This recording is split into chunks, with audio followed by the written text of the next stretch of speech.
Namaskar. I welcome and congratulate and warm greetings to all the teachers of the world on International Teachers' Day, 5th of October. And I thank the forum, UP United States Association, for giving me the opportunity to be able to share my views with you. It's a happy moment today, and the theme that has been given to discuss is the teachers we need and the education we want, the global imperative to reverse the teacher shortage. Apart from this, I'm supposed to give my experiences and then speak on the theme. Myself, Asha Asthana, has been a teacher in higher education for over 53 years. 3 generations I have got the pleasure of dealing with as students. It has been a pleasant journey, very satisfactory, with so many loving people all around. In 2023, the needs are very much different from what they were in ancient period. But the teachers of erstwhile era have been great, and that is why the world is what it is today. We are so much advanced, flying, reached the moon, we may touch the universe very soon, and glory be to everybody, especially the teachers who have taught these scientists and the people around to be where we are. Now, what kind of teachers do we need? Teachers are perfect and expert in their own fields. One word that comes to my mind is, when I think of the American poet Robert Frost, he said, I am not only a teacher, I am an awakener. That really, creates ripples in the heart. Such a beautiful emotion. Even the Indian philosopher and sage Swami Vivekananda said, arise and awake. The teacher's job is to make a student alert. Create that curiosity, that discipline, that peace, that calm in him, which will make him so-called rise, uplift him. But that can make him or turn the student community, when they enter their lives, they become members of society, fruitful members of society. They can be good statesmen, good politicians, good businessmen, military men, or whatever field they choose, they will excel, given a proper education. But, for that matter, even the Nazis and the terrorists of today, they are also experts in their field. They excel, they are obedient to their masters, they know their job well, they are learned. But apart from learning, do they have wisdom? They have not awakened. They have arisen, but they have not awakened. So what teachers we need? What kind? The kind who can instigate, who can impel, who can compel, who can teach the students to awaken up to good values. They have to inculcate in them the moral values, the ethical principles. Because materialistic world is not going to lead them to peace. Whereas it is sitting on a volcano which can erupt any moment. So we have to learn to live in brotherhood, trying to help out each other, protecting the environment, and all the noble causes that are around us. A student will learn all these aspects of life that and become aware of it only if these emotions are put into them at a very young age. Only a teacher can reach the hearts of children, of the youth. So, a great responsibility. So, the teachers have to make a slight shift from attending only to the syllabus and curriculum to a holistic approach of teaching. They have to touch upon the necessities of ethical values in modern times.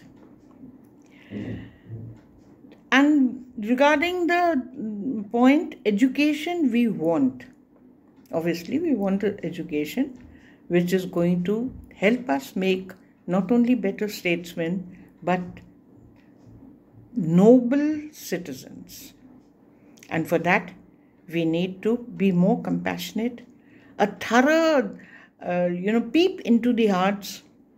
We have to deal with the possibilities that can reduce the stress, that can empower them emotionally. So many people are breaking down because, and the in the olden period, the teachers used to even guide the lives, the personal lives of the students. But now it has become a very impersonal profession. But we need to go back to those times where instead of committing suicide, a student can walk up to a teacher and look up to him for solutions. So we have to have such a kind of education and such teachers which is going to help the youngsters. They need help and they are very bright, but they are somewhere wandering for lack of that human touch. See, technology has made learning very easy, but there is no comparison to the effect an eye-to-eye contact, a beautiful smile of a teacher can have on a student. So we, as far as possible, must stick to this kind of teaching where a student feels comfortable being with the teacher.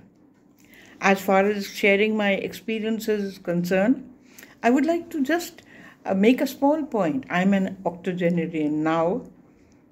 Say about 70 years ago, when I was in St. Joseph's Convent, Nagpur, India, the sisters who used to teach us in class, they had such an impact they had on our lives, of all the students there, that we used to hold them in such high regard, even higher than our parents at those times.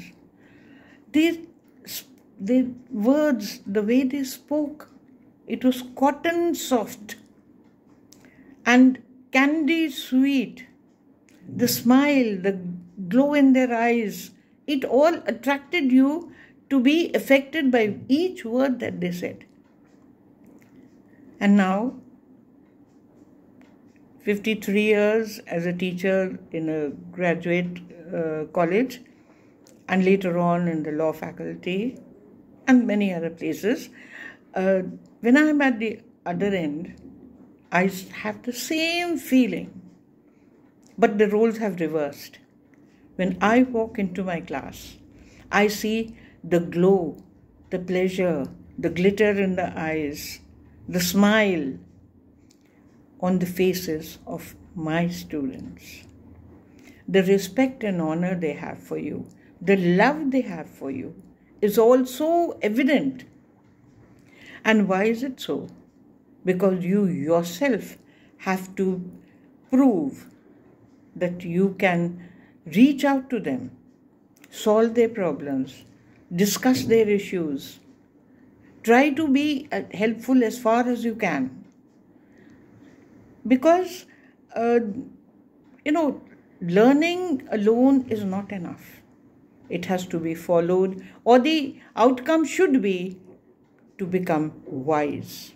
Wisdom is the outcome. So these technological skills and all these advancements, they have to be clubbed together with the East and West olden philosophies or the Upanishadic wisdom, the skills.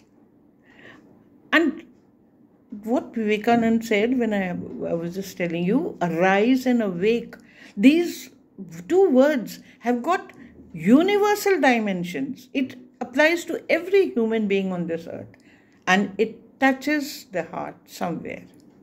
So let us be sensitive to these issues, and if the teachers imbibe these qualities, the world will be a better place. I hope I have covered the points given.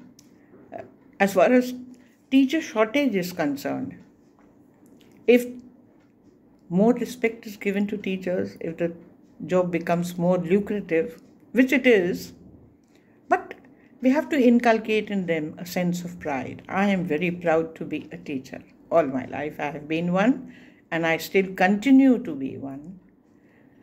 But according to Radhakrishnan, I don't consider myself a teacher. He said, I'm a teacher by profession. At heart, I am a student. So am I. I still make an effort to learn, because learning has got no boundaries and there is no limit to it. So a good teacher is one who is a good student. Continue with your learning, and the future is bright. The teacher community is going to do very well, and they are, as it is, held in great regard. So I wish everybody well, and I thank the UPUN Association for letting us share our views with you. A better future lies ahead, and thank you for letting me speak. Thank you.